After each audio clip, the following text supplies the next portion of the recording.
Good morning, good afternoon, good evening. It is Friday, October 17th, 2025, a day before the National No Kings protest. And I am so grateful to be joined by none other than Mark Dan, of course, of the Dan Law Firm, formerly Attorney General of the great state of Ohio. And we are recording this approximately at 2 p.m. Eastern Time, and there's a lot going on. So thank you for making yourself available today, Mark. I'm so excited to catch up with you. Me too. I'm glad to see you as well. Thank you. So, first and foremost, I just want to ask you a couple of just, I don't know, because I'm flying like crazy today, putting a Mhm. lot of things together. I will fortunately be speaking at my local rally. I was trying to get you guys connected, meaning to the audience, the new untouchables, to address what we are in the midst of and what we're doing and bringing to the table on a national way. But I got to tell you, I've been involved with some of the senior leadership of the No Kings Rally Indivisible organization. And I happened to be on a national call yesterday, Mark, with two very capable and I'd say brilliant young people, probably in their 30s. But they're about as technocratic as you get. They remind me of when I came out of college studying political science and what you do when you go work for campaigns and you know all of the analytics and you have to spearhead that and you have to be very, very precise, but you're also, within the context of whatever that campaign may be. Now, here we are at a moment when obviously we see an incredibly obvious move towards authoritarianism. We could fill in that blank with many other descriptions as well. And on this call yesterday, Mark, I had heard them basically say, and I'm talking about Leah and Ezra, and they were addressing thousands and thousands of people.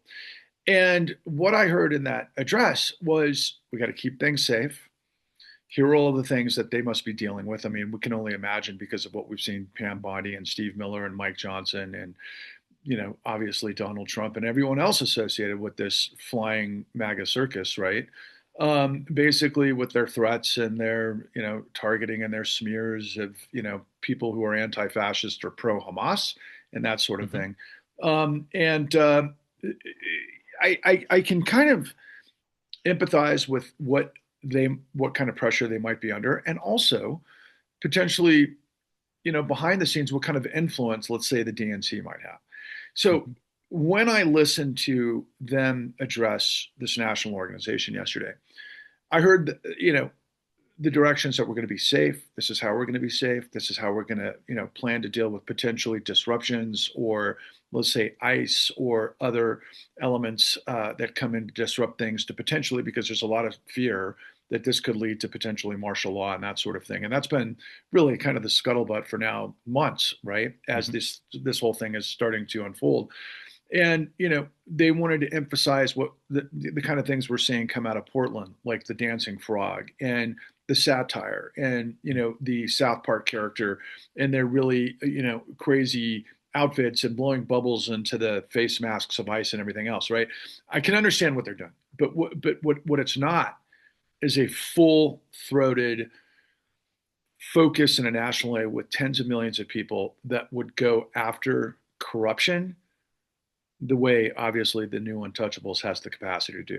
So I just want to leave that up to you, just your initial thoughts and kind of how you're seeing Yeah, things. I mean, I think Trump has executed one of the best head fakes in the history of world and American politics, because what he's essentially said is is dared us to become angry, and to protest angrily, because he's gonna he's looking for that pretext to bring in the troops. Well, the truth is that he doesn't need the pretext.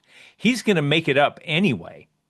Ask the folks in Portland and Chicago, and in Los Angeles, whether that's the case. So I think the whole premise is a brilliant on the part of the Trump Steve Miller cabal, to deter serious protest, which is the only way that change has ever been made, in authoritarianism ever been pushed back in a democratic setting. Um, uh, to to deter it by welcoming it. Hey, yeah, this is exactly what we want. Um, and see, now we have a pretext for moving in. Uh, Stay peaceful for sure, but be angry because anger is what's warranted in the moment. And this moment in history calls for an honest response to uh, anti-constitutional behavior by the government. Peaceful but honest and direct. And I don't think you need to put on a an inflatable dinosaur costume to do it. It only diminishes your credibility. Um, and they're gonna make up the narrative anyway, and they're gonna try to deploy those troops, and all we're doing is making it easier for them. Wow. And Well, and no, I'm sorry. go, no, no, no, no. So You yeah. go So I ahead, mean, please. I think we've gotten sucked in to a brilliant tactical maneuver on the part of the aspiring authoritarians. Look, I don't want to spend all of our time together this morning because there's so much to cover, and I want to get to what you're in the midst of, Yeah. obviously. But I have to set this up because twofold, right? You're the former Attorney General of the state of Ohio, so you certainly could probably appreciate all of the things that are happening in Illinois right now, Yeah. and not to mention in DC and everywhere else, but particularly as this is happening. And so I guess the first question I'd ask you is what kind of pressures could you convey to the audience of people in positions of authority, given what's going on, especially if they're Democrats, and this would be just as far from their pathway to their positions and so forth. Can you comment about some of that, what they're dealing with? And again, I'm not sure I follow the premise of the question. Can you? I'm just saying, if you were you Yeah. yourself, Yeah. the Attorney General right Yeah. now dealing Yeah. with this, what kind of pressures would you be under? Well, I think there's going to be the pressure to make sure that people, look, first and foremost, I'm a law enforcement official, and so I want to make sure that the law is followed and enforced. And I think the state AGs and state and prosecutors who believe in the rule of law and the constitutional protections, they need to spend their time educating the public on how to peacefully protest, on how to express themselves within the bounds of our constitutional authority, and they need to protect at every turn the right to exercise that freedom of speech. And if the federal government intends to try to disrupt it, be on the scene immediately. I mean, you cannot let a single violation of someone's constitutional rights go unresponded to. You have to literally, as the Republicans did at the beginning of their administration, you have to flood the zone, and you have to make sure that there is not a single authoritarian move that doesn't receive appropriate pushback. And those office holders need to be as open-minded as possible to understand the breadth of their jurisdiction to be able to take those steps. I mean, there are immunities that apply to governmental action. Um, that and not everything, and you're not going to win every single case, but that's not a reason not to bring those cases. It's not a reason not to use the resources at your disposal to make sure the people that are challenging those authoritarian moves are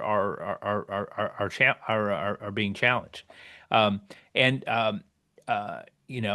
not to get sucked in to some of the narratives that they're so good at spinning.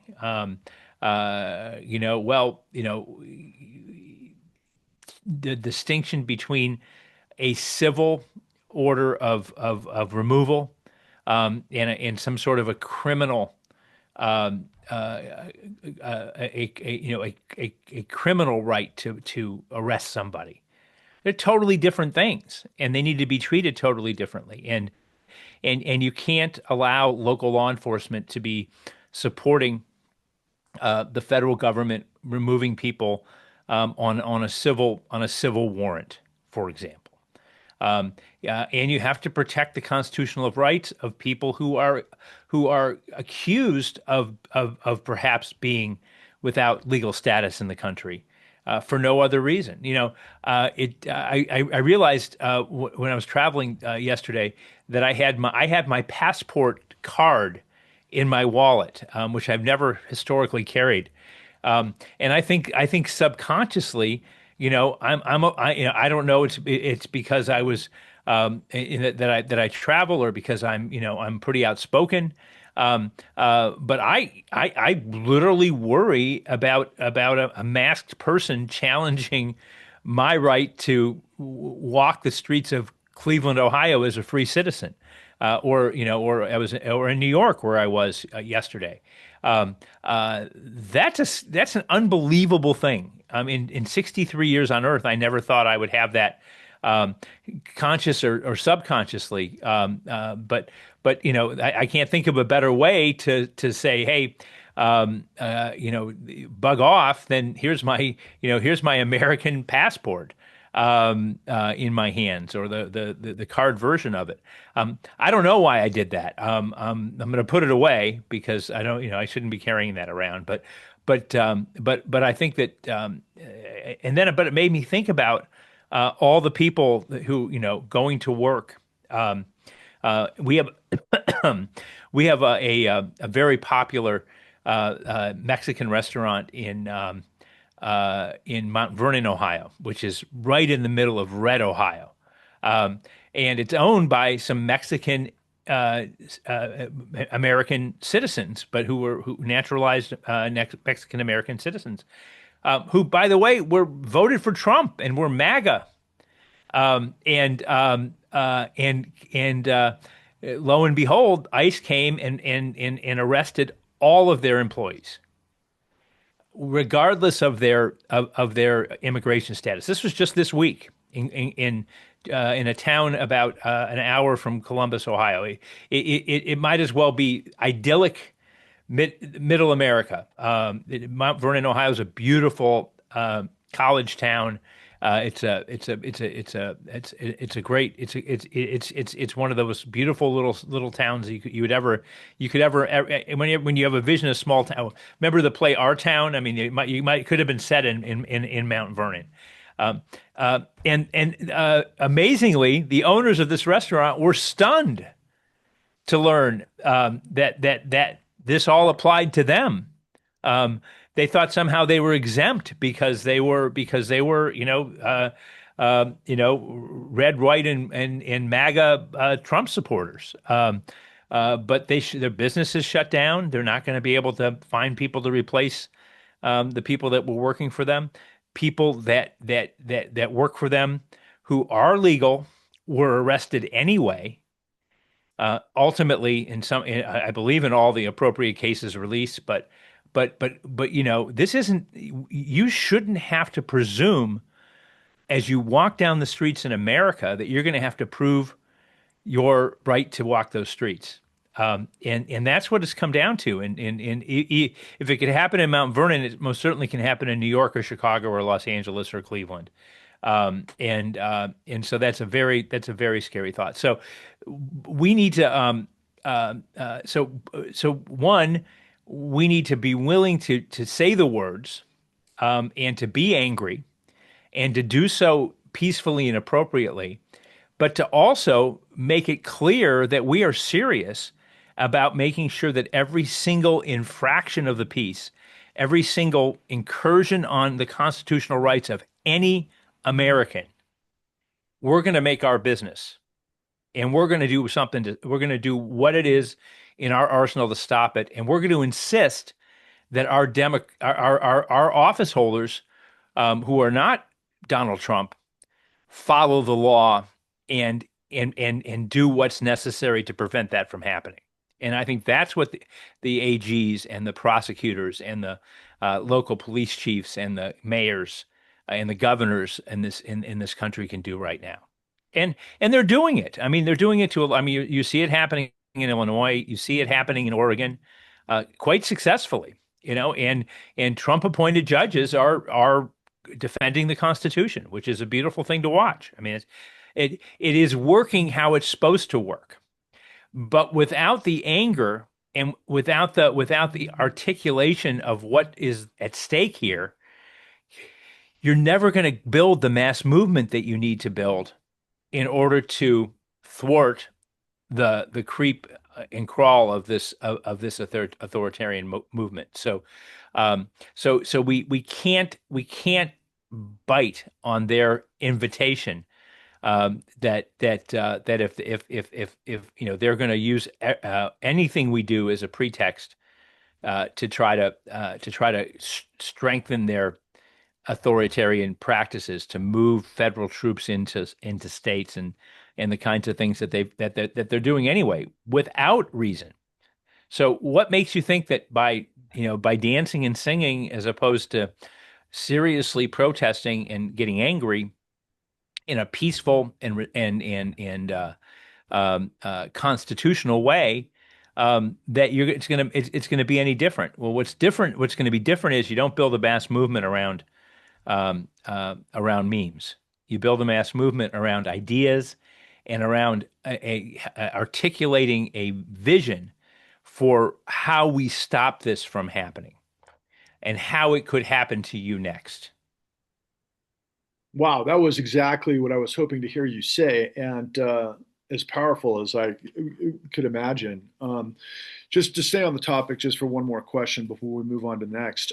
The context of ICE as a border patrol and their creeping authoritarianism and the dispatch to Illinois, because I understand technically the notion was because I guess it's an open waterway, probably Lake Michigan, something to that effect. But then you end up with the Black Hawk helicopters. You've got these guys that are, they may as well be Army Rangers as far as I'm concerned, but I guess they're ICE. And Mm-hmm. here they are, I guess doing the business of immigration services under those scenarios, but having not been welcomed, obviously, by J.B.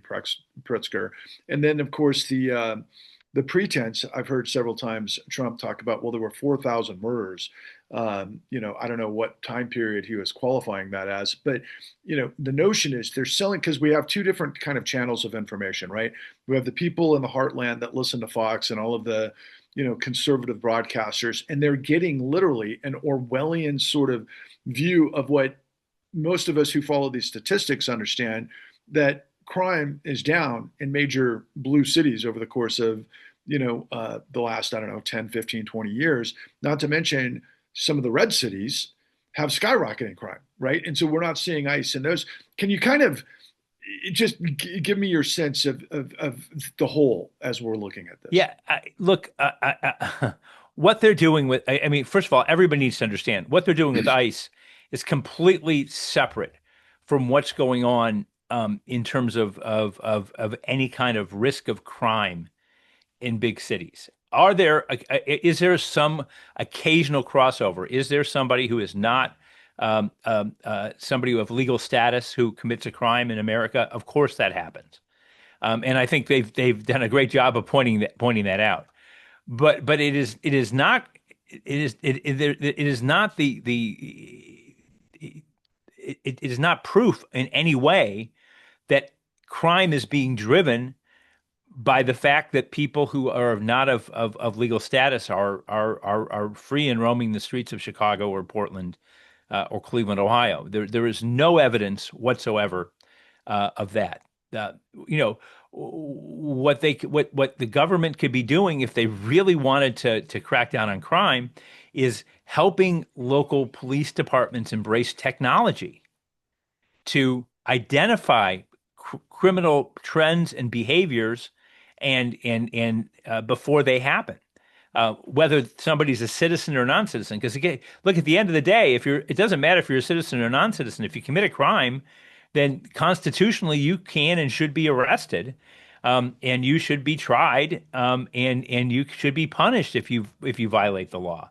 And I don't think anybody disagrees with that, Democrat, Republican, or vegetarian. I mean, I think everybody's on board with that. Um, but there is not there's this syllogy that they're trying to make between the business and work of ICE and law enforcement. It just doesn't exist in the real world. And I know that because I know what local law enforcement needs. They don't need more vehicles or more M14 rifles. They need information, and they need the ability to process that information. They need good forensics, so that you can take the bullets that are found at a crime scene and identify which guns they've come from. Um, that's the stuff that the federal government can do and can do well. And to develop, crime intelligence centers across the country where where all the different, everybody from the FBI on down to the local sheriff's office can share data and benefit from that data and use it to figure out when this stuff is going to happen and how to stop it from happening the next time, and what crimes and what kind of behaviors that the police ought to be out on the lookout for, where resources ought to be deployed going forward, um, uh, because the all the folks on the in uniform, marching through big cities are doing is causing uh, people to be uncomfortable, and they're not solving the underlying problem. And to the extent, look, every city in America has a crime problem. I mean, because if one crime gets committed today, it's a problem. I mean, crime is all, and crime has been happening, since human beings uh, started to live in civilized society. Some people break the rules and don't operate on behalf of the greater good. I mean, it's unfortunately there's some degree of human nature involved in all this, but focusing on how do we stop that behavior, and instead of focusing on and if you're doing that, you should not be embarrassed about it. You don't show up in a mask to constitutionally exercise the law enforcement authority of the federal or state government. You show up, and you show your face and you wear a name tag and a body cam so that you can proudly show a jury or a judge exactly how you did your job. And that's another scary part of this that needs to be focused on. There shouldn't be a single federal law enforcement official operating anonymously in this country. That's scary. Those are the Halloween costumes.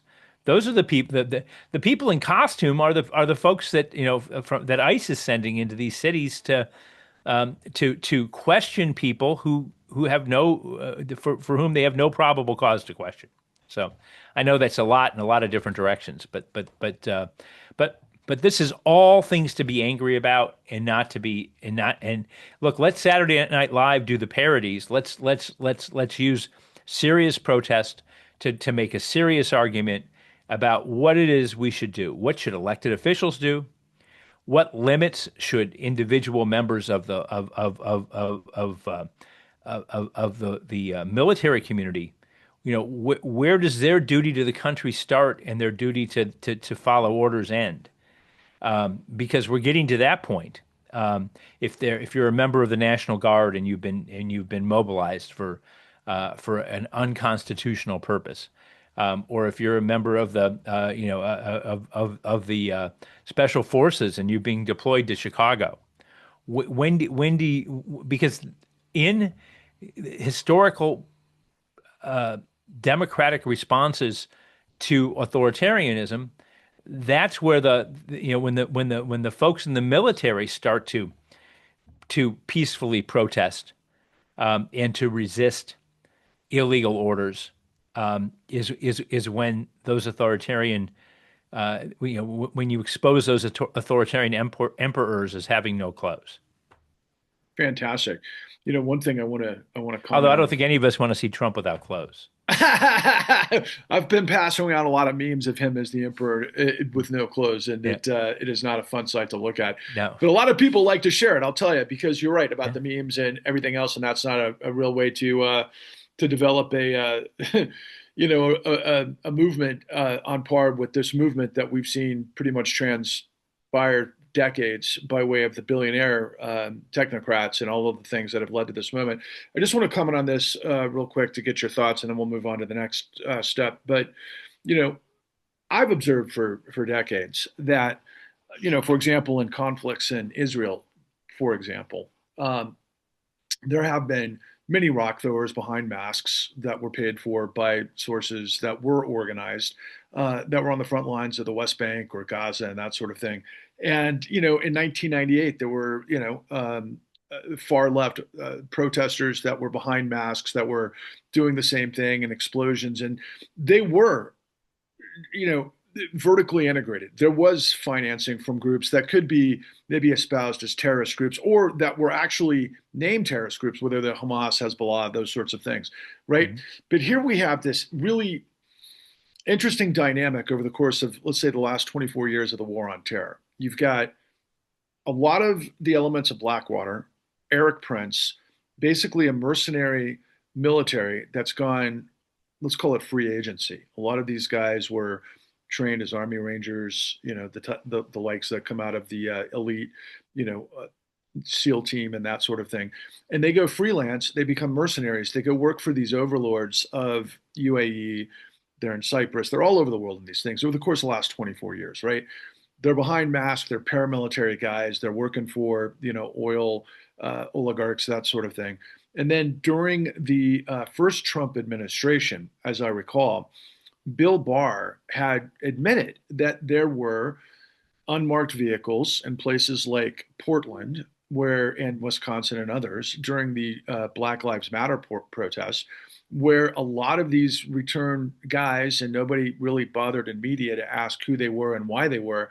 But I do recall that Bill Barr had said that the DOJ had some sort of, I don't know, capacity to be able to enable, I guess, masked paramilitary forces on our streets to do the function of, I guess, anti-terrorism. I mean, do you have any knowledge of that? Can you kind of piece that together to now? Yeah. Because it just seems like too obvious that, and the last word on that, that Mike Johnson and Pam Bondi and Stephen Miller and so forth, they've all come out very aggressively saying that this anti-fascist protest nationally, this no oligarchical, no kings, which is obviously the entirety of the United States, is a terrorist organization. I wonder if you, from your years long of experience, can make any of that make Well, sense to me. you know, what we've done is discounted and cheapened the idea of look, terrorism remains a threat in this country and around the world. There's no question. I mean, we haven't learned that from Hamas. We haven't learned anything. Um, and and you can see just how brutal and ugly terrorism can be, as we saw on October 7th, a couple of years ago in Israel. Terrorism is a threat in the United States, but I think it's really important that we need to start to better define what it is and what it isn't. And I think politicians on the left and the right have been way too liberal in their definition of what a terrorist, a terrorism is, and used it to their political advantage. And I mean, I didn't like much about George W. Bush's administration, but what he did was he clearly was able to unify everybody in this country after 9/11, 2001, around the idea that there is a common enemy, and the common enemy are people who, from outside this country, want to disrupt our way of life, and to kill our family members potentially, and to disrupt our economy to an extent that we are no longer able to influence their part of the world, and that we needed to put in place some extraordinary measures to be able to deal with those folks. But I think from the very beginning, and I mean, everybody might not have agreed on every single bill that passed out in the wake of 9/11, but all of them were built around the idea of making a very hard and thoughtful and accurate distinction between the activity of terrorists and the and active free speech. They are not the same thing. And you can engage in free speech, even free speech that somebody else disagrees with, without being a terrorist. And you shouldn't even be subject to being accused of being a terrorist. And courts were set up in such a way as to be able to make those distinctions.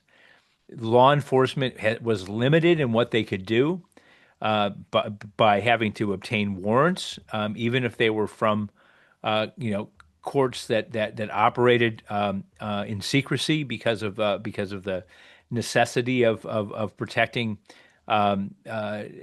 people from true terrorist threats. But everything was built. The Patriot Act, for love it or hate it, it respected the Constitution.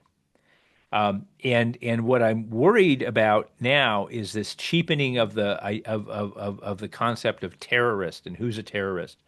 Um, Makes it meaningless at the end of the day, um, and also is a convenient excuse to just toss that document that survived, going on 250 years, the U.S. Constitution, and I think that's a document worth saving and fighting for and protecting.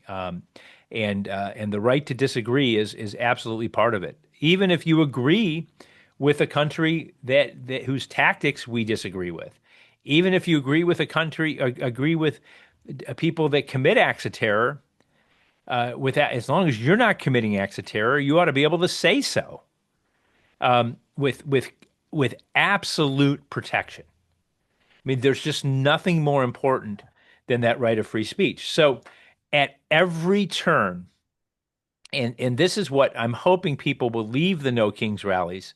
And I'm going to take my 4-year-old grandson with me on Saturday, because I want him to see what protest and what democracy looks like, and what peaceful protest of the government, of a bad government policy. And his mother came from Uzbekistan, in the former, she escaped the former Soviet Union. My daughter came over here from Uzbekistan, and escaped Soviet repression. Um, he's not going to go back. Henry's not going to go back and live in a country where that's acceptable. And so, we need to teach our kids. We need to that this is not unacceptable, and we need to be adamant about it and not funny about it. And we need to then follow through, whether you're a lawyer or a social worker or can write a $20 check to the ACLU. You should be doing something about it. Leave that rally. Everybody should have a plan for what they're going to do, lobbying the politicians that believe in the rule of law to not just say it, but to take actions. As Bill Black suggests, to convene hearings in the state legislatures, in the legislatures where in the states, where there's not where folks aren't in the majority, to convene shadow hearings, and to put on evidence, to hear from the whistleblowers inside the agencies about what constitutional corners are being cut, what is being done that's disregarding the rights of American citizens. So nothing's more important. to any of us. And so we have to we have to balance peacefulness with anger. We need to balance, self-preservation with something that's going to actually work, and we need to make sure that all the communication that comes out of these things is designed to persuade. We're not going to win people over on Facebook. We're going to win people over by developing an argument about what kind of country we could have where we are not at risk of the federal government trampling on our constitutional rights, whether it's the right to free speech, whether it's the right to whether it's the right to go to work in a Mexican restaurant, or a meat packing plant, or a farm, to work for close to minimum wage. Those are all rights that exist and they need to be respected. Well, you just addressed why I wanted to record with you, and thank you. I mean, you're a busy, busy guy, and you've taken the time, and we've got a little bit more time to discuss more. But I wanted to do this because I've spent the last 2 weeks trying to get our group, the new Untouchables, some of the best legal experts and folks who've had decades of experience fighting the good fight and know exactly how to fight this corruption that we're in the midst of. And I announced in my local No Kings rally back in June what our plan was. And we were able to get some impact. And now we're growing into other podcasts, and we're getting the word out there. We're building networks. There's a lot of things that are happening at the same time. I mean, we're literally flying the airplane and building it at the same time. But I wanted to get you one-on-one to talk about this stuff so that I can broadcast this out and hopefully get many of you to share, obviously like and subscribe, but share, most importantly, to everybody that's going to the No Kings rally. I'm going to send this again to the folks that are organizing the Cleveland rally, just so they have it. But when we announced sort of our collective effort, meaning you and Bill and June and Paul and the rest in Lewis, for example, and that's a huge part of this because of the Government Accountability Project. But when we first started to pen the strategy of what this incredible group of people, and I want to remind people, I shouldn't say remind, I'll remind those that watch these frequently, but hopefully this will be shared and seen by many, many, many, many new people. Mark Dan is one of a kind. In my work, The Con, in this incredible odyssey that I went around the country to try to explore and find out how the 2008 great financial crisis came to be, what did and didn't happen in the aftermath. And in exploring the story, my colleague, thank God, had discovered through just a roundabout way some folks that had worked with Mark Dan on an investigation that would ultimately lead to indictments and a conviction of racketeering that mirrored exactly what the entire financial system of the United States was in the midst of. If you watch our program at thecon.tv, you'll come to discover that Mark Dan single-handedly with his team, with not nearly the kind of resources that he probably should have had, but with just enough to do the work on behalf of the American people, to discover how this crime was being orchestrated. And he did the work that the people depend on from professionals in our system that we put into elected office as attorneys generals and governors and those sorts of people that represent our interests, to do the work of the government to hold the bad guys accountable, which he did in a monumental way. The only guy in the country that was able to pull it off the way that he did, quite frankly, at his level. And also, there's a lot of reasons. I don't want to take anything away from what I just said. He's the only guy. Just remember that in a story that spread around the globe that was a monstrosity, Godzilla of tens of trillions of dollars of fraud, quite frankly.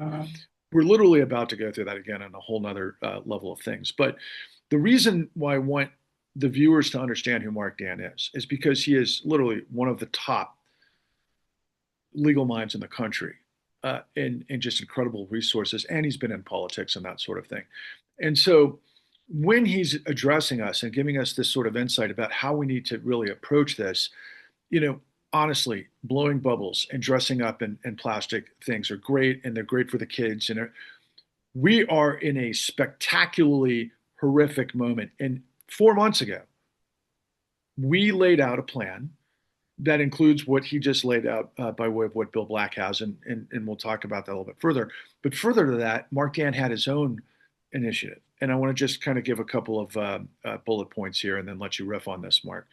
But the idea was to find legal resources and allies throughout the country to do everything they could to lend their professional capital to victims of ICE, victims of tariff overreach, but in addition to that, and much more, one of the most important considerations that Mark and his team had developed, and I've known about, but we need to get to the next level, is to literally go after Section 230 that protects these giant platforms of propaganda for what we affectionately call the tech bros, right? Whether it's Elon Musk and X, whether it now we're seeing this consolidation in all of media. So I'll just stop there, and I hope maybe you can kind of just riff a little bit about some of the needs, what you bring to the table, and what we as a people need to be thinking about in terms of our collective resources here with the new untouchables that has to somehow emerge over this noise that people can't get past, quite frankly, blowing bubbles and dancing in front of ice. There's so much more that needs to be done. Can you pick up there, please? Yeah, I mean, I think somebody needs to champion the truth. I mean, when you talk about Section 230 of the Federal Communications Act, I think that needs to be repealed by Congress. Look, if you write an op-ed for the newspaper laying out your point of view adamantly, and you get something wrong that's inaccurate, then and you defame somebody, they can sue not just you, but they can sue the newspaper that carries it. But if you take that same op-ed and place it on Facebook or place it on a website, under the exception that was created by Congress, you can still sue me for what I say in my op-ed, but you can't sue the platform that's carrying it. There's no deterrent for the folks that are actually making money on the deal. Remember, all of these social media enterprises are making money trafficking your content and your ideas without any accountability to tell the truth. And that's damn scary. Now, Fox News has accountability as a traditional news purveyor, and they were held accountable, as you may remember. Dominion. Yeah, to the tune of $1 billion almost. Um, so what it just isn't. We cannot longer live in a world where that's the norm, where the norm is people being um, uh, getting a free pass to make billions of dollars purveying lies. I mean, look, I mean, fortunately, I don't have a boss, so I can't get fired. But that's how Charlie Kirk made his living. He had a platform where they purveyed a lot of lies. I mean, they also told some truth from time to time on that platform.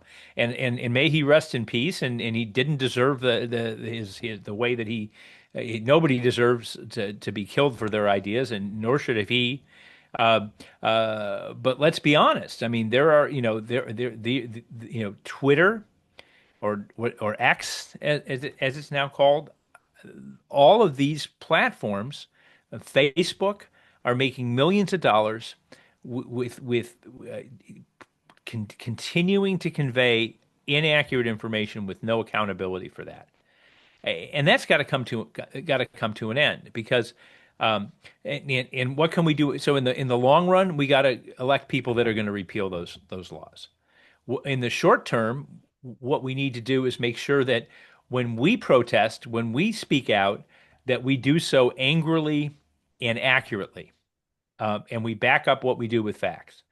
What we need to make sure that the office holders in this country, Democrat or Republican, that believe in the rule of law and believe in that we are a democracy and not an authoritarian state, that they use and that's the lesson from the con and from what we did in the AG's office in 2007 and 2008, which is take whatever resources and power you have and mobilize it towards the goal of making sure that democracy, free speech, and the rule of law is protected.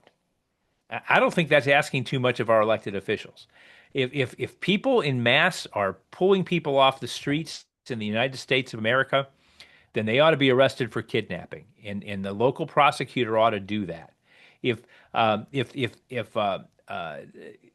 troops are being deployed, or your National Guard is being mobilized for a purpose that is in violation of federal law, and there's no actual insurrection going on, and they're being mobilized under the Insurrection Act, then you attorneys, Mr. or Ms. Attorney General, need to go to to court and sue. And so far, those that have done have had success, and that pushback has happened. And all of us need to hold those elected officials accountable to do those things, and everybody from a mayor to a city council person to an attorney general to a prosecutor, everybody's got a role to play, and everybody should play their role. And what we did because the Justice Department refused to investigate the fraud that went on mortgages during the great financial crisis, is we pieced together. We borrowed people from the auditors' offices in certain counties. We borrowed people from our Bureau of Criminal Investigation, and trained them. We needed people that knew how to do math, so we went to the state auditor and borrowed some people from there, to be able to look at those spreadsheets and to understand, what was happening with all those transactions. That's what we need to expect of every single local office holder in this country. They all swear, a duty to the Constitution of the United States. And they need to take that much more seriously, and we need to hold them accountable to do that. Those are the kind of messages, I think, and the kind of the agenda that needs to come out of these No Kings rallies tomorrow. And I hope that that's what people take away. Not that there was a great party or Halloween's in 2 weeks. Yeah, just the opposite. I mean, Adam Schiff from California had said on Lawrence O'Donnell last week, for example, what we as the Democratic leadership are doing is just basically in this James Carville lexicon, I believe, waiting out to see how much the American people are going to take and then somehow win the midterms, 19 months from now. Yeah. We know that there's no time to waste. And, this movement by the new untouchables is so enormous. There was something that you said in there that I'm trying to remember because it was such a key consideration. But I'm going to move on to one of the other elements that we need to discuss. I mean, your law firm has brought a civil lawsuit challenging a civil rights lawsuit, pardon me, challenging Ashland County Fair censorship. Can you bring us up to speed on that? Yeah, and that's again part of my idea that we need to, and I'm putting my money where and my lawyers where my mouth is. We need to challenge every attack on constitutional rights, including free speech. It was really pretty horrifying. The Democratic Party in Ashland County has a booth at the county fair. Every Democratic Party in the state, and I assume in most states, has a booth at their county fair. At the booth, there was a display of buttons that were made.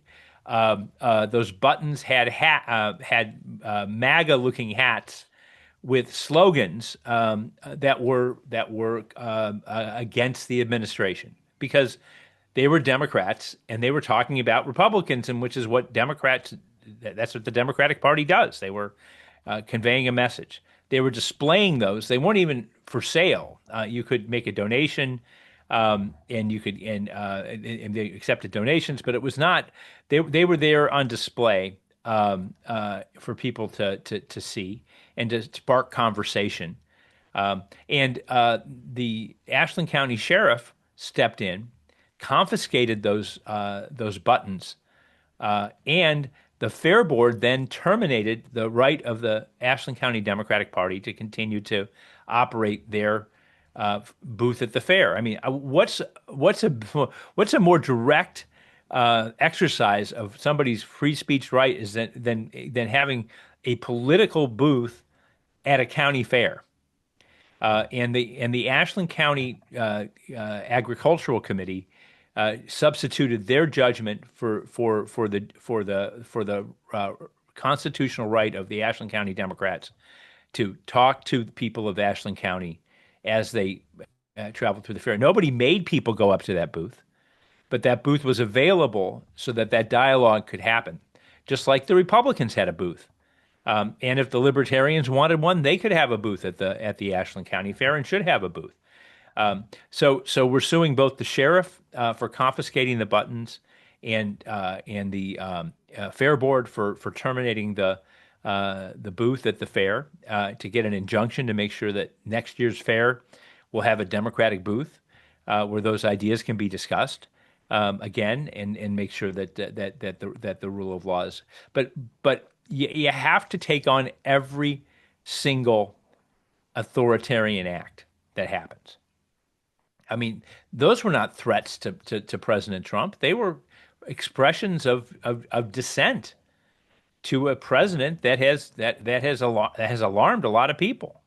And I think a federal judge is going to see it our way.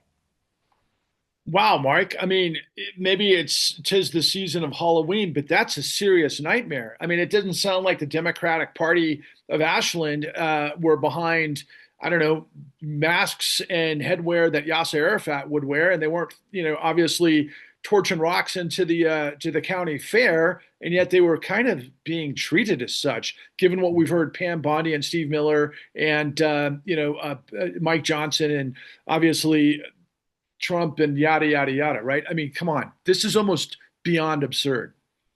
The most protected thing under the U.S. Constitution is political speech and political dissent.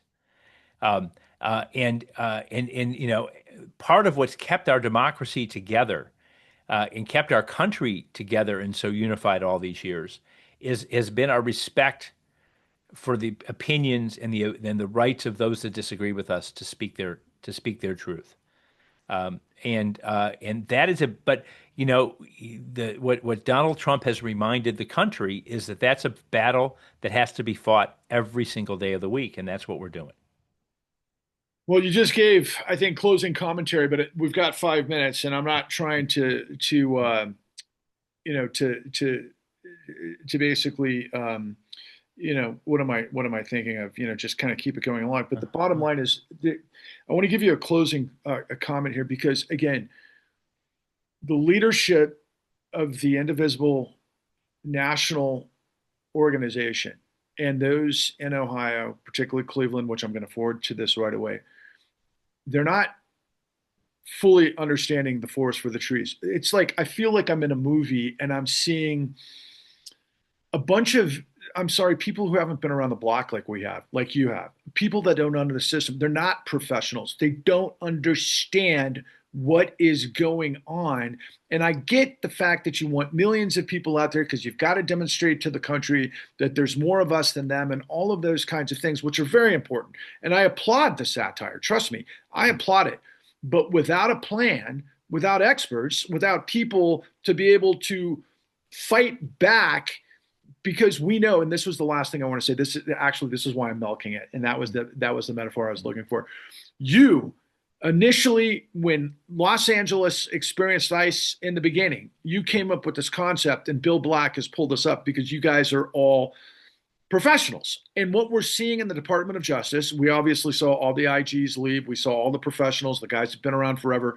They've left. So the only ones left are people willing to lie for Pam Bondi and Trump. And they want to quash all of the whistleblowers. They want to quash everybody who's a challenge to them. But there's one little caveat that actually can be a bit of a determinant against them, and that's the Bar Association. Can you close out here based on kind of previous conversations and your insight on that? Yeah. I mean, look, I think every lawyer needs to defend the honor and integrity of our profession. The fundamental basis of our of the successful legal system that we have in this country is the fact that the truth is paramount and has to take precedence over everything else, even when it's unpleasant, even when it's uncomfortable. It is a lawyer's first duty when they get bad news for a client is to tell the client the bad news. If lawyers didn't tell the clients bad news, the whole system would fall on its face and nobody would trust their lawyer.